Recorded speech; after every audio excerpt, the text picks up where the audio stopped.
Hey guys, welcome back. So right now I'm just at the point where I just beat the game, and then there's like that talk with Sebastian, so I'm gonna go and see what he's gonna say and then see where that leads me. Essentially I think I've pretty much completed the game, and then it's just completing collectibles and all that kind of stuff, but I haven't seen a credit roll, so I think it's probably with the main story quest. And so that's going to be how inconvenient travel was before I what I'm going to do right after I talk to Sebastian or finish off his relationship quest, because I've gotten everyone else's relationship quest except for Sebastian.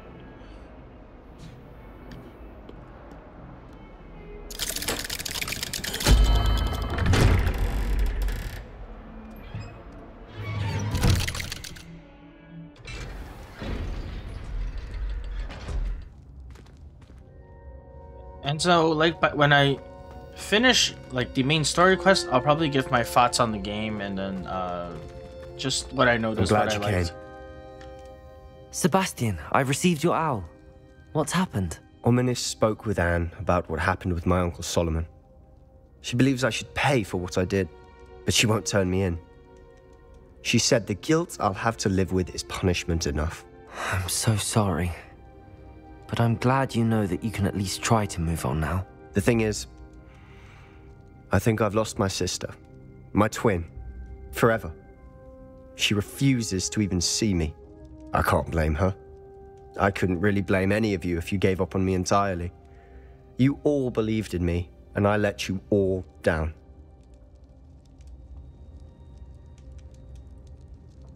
Perhaps Anne will Anne come may around? just need some time. Surely one day she'll be able to forgive you. I hope you're right. I realize I can't undo what's been done, but I can try every day to make up for it. I owe you and Ominis everything for standing by me. Well, it wasn't easy. But I believe in you, Sebastian. I've had a sense about you since that first day in Defense Against the Dark Arts. Seems so long ago. Thank you. I have no idea what's to come, but I'm grateful for your friendship. I'm glad you came to Hogwarts.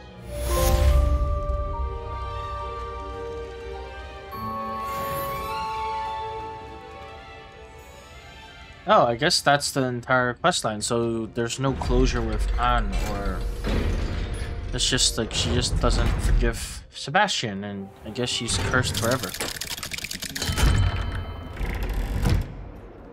Well, that was a little bit... I thought that we'd go a little bit further, like have a few people sacrifice in order to heal Anne or something like that, because it seems kind of... I don't know, like maybe a little bit weak. Okay, yeah. Like, it doesn't feel very significant. That's the word I was looking for. Like, I do all that, dark magic and everything, and the only consequence is his uncle died, but we didn't really get too much of an intro or backstory, so you don't really feel anything about him dying. It's just like, oh yeah, okay, so someone died. And I think they could have gone further with that like quest line. Like, just, if I'm already learning all the dark magic, make me evil or something, or at least make Sebastian evil. He just kind of like regrets everything and just doesn't really develop any further than that. And to me that feels kind of like a... like, it just ended so abruptly. A little bit disappointing, yes. Okay, now I just have to find Professor Weasley.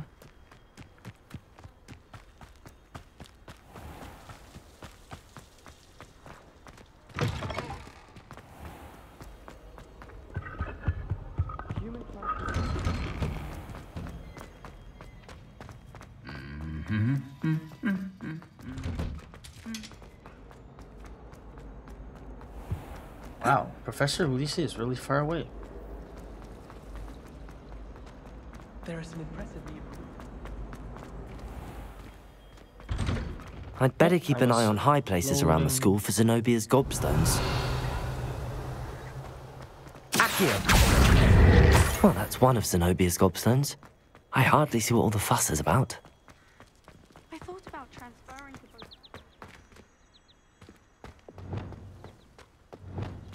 Levioso!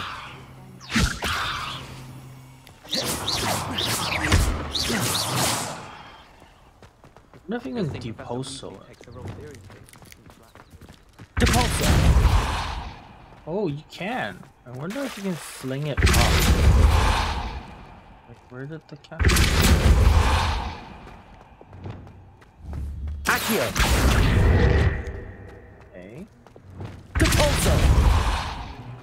I'm doing this for science. I'm just curious if, like, what happens if I... Wow, it clipped through there. Nice. But what I really want to know is what happens... Arresto momentum. If I shoot it into the water. Because I think that's the water, right? Depulso!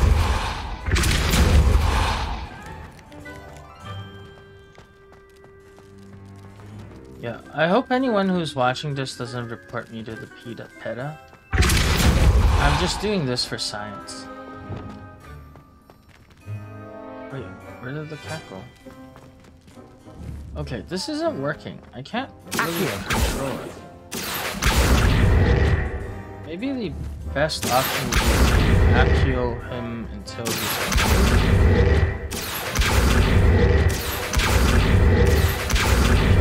then I can use Descendo! Arresto momentum. Arresto memento, so I have a little bit of time to react. Okay. Depulso! Wait, what? What? Man, this is... Whoa, where did the cat go? Wait. Can the cat not get flinged out? Accio! Depulso! Okay, I don't understand. Okay. I'll just give up for now because I think I saw the cat bounce back in when I was trying to get it to the wall. Arresto momentum. This is a good spot. Flipendo. Can I flip it over? Levioso! Maybe I can just... Oh yeah, Levioso is way better Levioso. than Arresto. Okay, moment of truth. Can I... Arresto momentum. Levioso! Can I bounce it out? I cannot. Okay. I can't bounce it out. The cat is... There's an invisible wall pushing the cat back in. Well, that was a gigantic waste of time, but at least I found something out.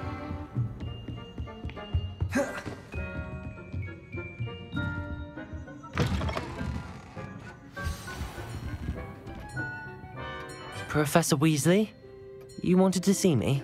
I did. We haven't had a chance to speak since I know you were quite close with Professor Fig. Hogwarts won't be the same without him. No, it won't. But I can assure you that he would want us to press on, and that he would rest easy knowing that the future of the wizarding world is in hands like yours. Thank you, Professor. You've had quite a year, both inside and outside of Hogwarts. I've heard all sorts of rumors. You've ridden a graphorn, befriended a goblin, rescued hippogriffs, even took it upon yourself to help Professor Black's house elf. How did you... It's harder to keep secrets around here than one might suspect. I'm just glad you found such a good friend in Miss Sweeting. It's nice to see her engaging more with her classmates. There have evidently been Snidget sightings in the area lately. If the centaurs are to be believed, 2 Hogwarts students are behind it. I'm certain I don't know what... No need to discuss it further. What I would like to discuss is your wizard's field guide. May I see it? Of course.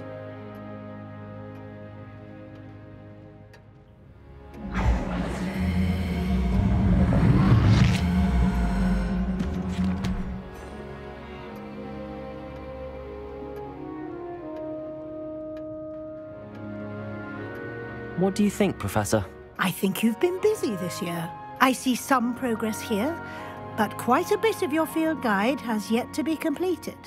Fortunately, you do have some time to prepare for your OWLs. I will confess, I had a sense about you from that first moment you came bursting in, late, to the sorting ceremony. I am pleased to see that my instincts were correct. To think you've only been with us a year and you'll already be taking your OWLs, well, it's nothing short of astonishing. Thank you, Professor, for everything. You are most welcome. I look forward to seeing what you do during the rest of your time with us.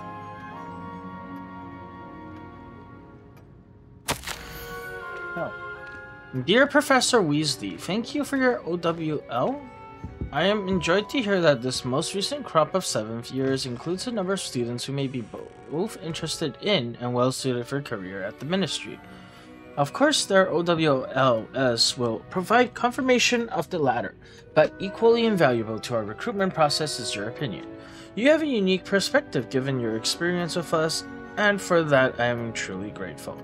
I look forward to further updates as the term progresses. Respectfully yours, Ferris Spavin, Minister for Magic, London. Is that it? Oh no, there's one more quest. The House Cup. I should attend the end of year feast in the Great Hall. Complete your Wizard Field Guide. Reach level 34. I am... what level? 33. Oh, so I'm quite a fair bit away from level 34. Well, I guess I'll just give my thoughts about the game here. So, I feel like the game could have done a little bit more on the story element. Nice like, to see you, my young I friend. understand like they wanted to give you some kind of freedom. Hello, And they did.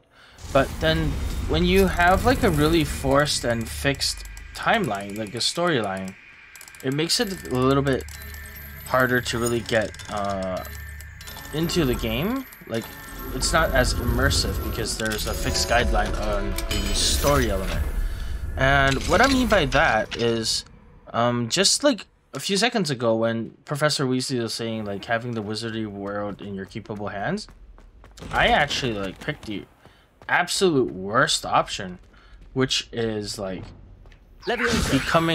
using the repository power for myself. So I absorbed all of that evil power and I'm using it for myself. So I'm like the worst mage ever. But she still said like leaving it in my capable hands, it's a little bit off because I was expecting a completely different tone. But instead she's like, hey, we're gonna need to rely on you. Nice. And I'm like the evilest mage there is. I use curses and everything you can think of. I'm like a mass murderer. I've killed so many people. And yeah, to me that's a little bit jarring. It's hard to get into the story when you realize all of your options don't matter. And that's something that I think could have really like been worked on. But I really liked how they designed the world, how the sound was done. Like, it feels very good to also travel around too. There's on the ground, there's broom, there's hippogriff. There's also like, you can also go with your Graphorn, and even though like it's unlocked very late in the game, at the very least it's still in the game. And like, Hippogriff is completely useless to me because it's so slow compared to the broom. And it's also not as flexible too as a vehicle of movement. Like, other than looking really cool and looking really nice, they're completely useless. And that part is, well, it's okay. Like, having choice, sometimes things can be just for aesthetics. And so that's fine to me. I'm actually okay with that. But it's something that I would consider. Like, if they really if they ever plan on making like a sequel to Hogwarts, for me this time? maybe they should have more choices in the story. Like, give me a story where I have an actual impact in the game, and not just one where I'm like kind of just, I feel like I have impact, but then I realize I actually don't. And to me, that's a little bit disappointing. Overall, like in terms of like combat and all that stuff, I think the game's actually really fun in terms of combat. It did start out very slow, like because you only had 4 spells, and I didn't enjoy the first like maybe 8 hours of the game. I enjoyed the world building, the graphics, the world design, and all the details that they paid to the game. So that part was really great. But the combat itself, I didn't like it in the beginning because I didn't have a lot of options. I ended up like waiting a lot for spells because I only had 1 shot, like 1 yellow spell, 1 purple spell, and 1 red spell. And then enemies were already like, yeah, we have rainbow color shields, so you can break the shield and then wait for your spells to cool down before you can attack us again because you only have 1 option.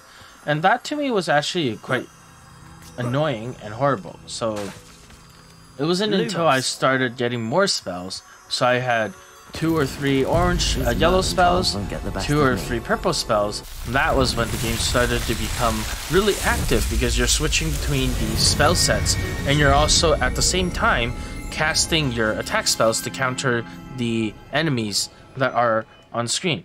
But at the same time, like I've mentioned it, if you watched my playthrough, one of the complaints I have about the combat is the indicators of enemy attacks are on my head. But because I have to pay attention to the enemies themselves, because I have to counter their colors, that's one of the issues I have with the game. Because I'm always watching the enemy, I can't really pay attention to my own character's head. So the combat becomes a very difficult experience, and it could be done better. Like maybe have audio cues, or maybe like just slow time down visually for like half a second or a quarter of a second so I know like something's coming. At the moment, like if I'm looking at my character, I see it, but most of the time I just don't really. And it just like I feel like that's something that could have been done a little bit better. It's just a slight issue, but not a huge one.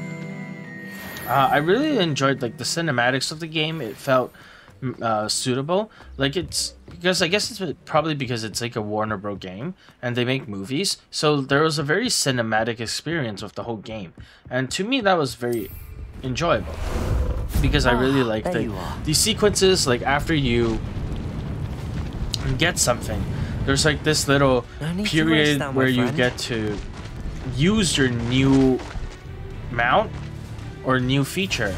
And slow down now. I know other games also do that, but they don't have that epic music playing to really boost that kind of experience. And Warner Bros. Does that very well here. Like for example, I just jumped on my mount and it's playing like some epic music because you're using an epic mount. And that itself is pretty cool. Harlow never heard of it. Like it might sound like a very normal thing, like oh yeah, all games nowadays have that kind of thing, but it's a little bit different in Hogwarts. And I'm not just saying that because it's I'm like a huge fan of the IP or something, because I'm not. Like I enjoy Hogwarts movie as a movie, but I don't chase the books or chase their movies. I watch it if it comes up somewhere, like maybe like something that is on Amazon or something like that, or if it's on like I don't know, television. But that's why I'm appreciating it. I'm also mostly just comparing my experience with this game with experience with other games, because I mostly consume games as a media and not so much movies and stuff. And so I'm coming from a game perspective. This is definitely like one of the best games I've played in the past 2 years. Like,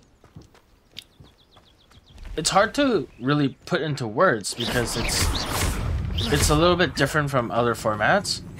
Like, there's some things that are very common, which is like the collectible stuff, the unlocks, the puzzles, all that. That's nothing new. But for some reason, how they did it is refreshing, and I think part of the reason might be because of how easy it is for you to jump onto like a broom and move around, and so it doesn't feel as annoying as games like Assassin's Creed, because your mobility options is walking or you're riding a horse, and that's very slow. it takes you very long to get to another thing, and it's just really annoying to do. Well, if you have a lot of them. But because your mobility is so high in Hogwarts, and it keeps on getting higher as you play, you never get really bored of it, because the time it takes for you to go from one point to another point gets shorter as you keep playing the game. And that progression is one of the best things about the game. Like, must have been quite stately. You just keep on getting more and more unlocks throughout the entire game, and it's really great that they have this kind of progression, because you never get bored of like playing the game, because every few hours you're getting a new spell, or a new upgrade, or a new challenge, new kind of like mobility or upgrade or something like that. And having that continuous stream of progression is something that some games lack. Like, you always unlock all your stuff, or you get the best type of setup in the first 3 hours of the game, and the game is designed to be like 30 hours. So I'm like playing 27 hours using the exact same setup. It's just not fun, because you're not experiencing any kind of build up. You're just already at full power. And so, like, not my fault. That's something that I really appreciate here. Other than that, like, I think I covered like everything. Music I really like, the art direction I really like, the design, the world, progression, combat. I think that's about it. Story is this game's weakest point. Like, it's not amazing. It's a very standard story. I don't feel like there's any like huge development in the game or anything that's like, oh yeah, that's really memorable. It just really isn't. Like, the story is very normal. It's extremely standard. And the build up to the big thing, like, I was expecting more of a twist. Like, they were like saying, like, after seeing all of the Isadora trial and completing all the trials, you have the means and understand what the issue is. And to me, honestly, I didn't really understand like what the whole big deal of the taking the pain thing, because it doesn't tell me what that dark magic power did. Like, to me, it didn't even seem like that strong. Like, I don't even know what it does. Like, did the goblin get strong because he absorbed pain, like the power of pain? And how does that even help? I don't understand, because it wasn't really elaborated. And I think the story is definitely like the weakest point of this game. And part of the reason is probably because, like I mentioned, part of the reason why the story might be weak, I think, is because they really tried to fix the storyline so that they didn't have to do multiple endings, and that kind of like just made the story weaker. Because it would be great if, for example, like, because I was playing as like a dark mage, I was killing everyone, learning all the curses, and then they would actually, like, the keepers would be like, oh, you're not qualified because you're evil. And that would be something I would accept. Like, oh, I screwed up and got the bad ending because I was evil, and the keepers didn't agree with like having an evil mage learn the secrets of the ancient power and stuff. And yeah, sure, that's a fine trade-off. I get to use traces, but I lose like maybe the ancient magic of like the greater control or something like that. But the game didn't offer anything like that. Everyone was just doing that, and there's no consequences of learning black mage spells other than you having more spells. So essentially, if you didn't learn the curses, you had fewer spells to use. So there's no negative side to learning dark magic, but there is a negative side of not learning it because you have fewer spells. And so to me, that's kind of a little bit weird of a design thing. Maybe it was a budget thing. We just didn't want to have too many different variations of the story. But yeah. So I think that really actually covers everything. I can't think of anything else that wasn't mentioned. And so I guess if I were to give this game a score, I would say it would be an 8.5, close to a 9. So maybe like 88, 87.5. It's that good of a game despite its flaws on the story because it does everything else very well. And oh yeah, combat wise, there was one thing that I didn't like as well that I forgot to mention, which is fights against trolls and frogs. They're just very magic resistant, and it just doesn't fit because you're already dealing with counters. So having one that's a mob that is completely immune to magic feels very weird, especially when, like, if we're talking about movement momentum in a combat, you want to keep things flowing very well, smoothly, and you have lots of options and tools to let you have that kind of combat as long as you master it. And that's the definition of like a good combat system, is that if you have the skill to execute your moves very well, then you would have no issues with the combat and it would feel very smooth. And this game does do that for the most part until you introduce magic immune mobs, or the ones that kind of like the trolls. Essentially just frogs and trolls are the biggest issues because they're resistant to magic, and so you're stuck waiting for their weak point to show up, which for frogs is when they're about to stick their tongue to hit you, you have to Levioso them, and there's only that spell to counter that. And then likewise for trolls, you have to block right when they're throwing a rock at you and then press R1 to toss it back at them to stun them. Other than that, they have no weaknesses, except for the Killing Curse as well. You can kill both of them in one hit with the Killing Curse, but you don't unlock that until like the last 2 hours of the game. And so they're expecting you to suffer from frogs and trolls for 99% of the game. And so that's one point that I would say. So this game has two weak points, and it would be the storyline and the combat, especially just pointing out like the trolls, the frogs, and a little bit on countering mechanics. But yeah, other than that, I stay by my score of like 87.5 or 85 to 90, around that range. It's a really good game overall, very great, very fun, lots to explore, outstanding visuals. And Transversal is extremely fun too, because you can just get off and on your broom really easily. And yeah, so overall great game. And not too much to complain about it. Just really enjoyable experience. If you're not for a Harry Potter IP, then I mean, it happens. Not every single brand or product is for everyone. But I wouldn't skip on this if it's something that you're like, oh, I'm a little bit interested, but I'm on the fence. I'd go for it. Like, it's just that good. It's like, yeah, I can't think of a game that really matches the kind of like Transversal and all that stuff, and all the detail that they put into building the castle and all the sound effects that really alert you and surprise you and keeps you like attentive. And I really enjoy that. Like, yeah. And so, yep, thank you for watching, and I'll see you on whatever comes next.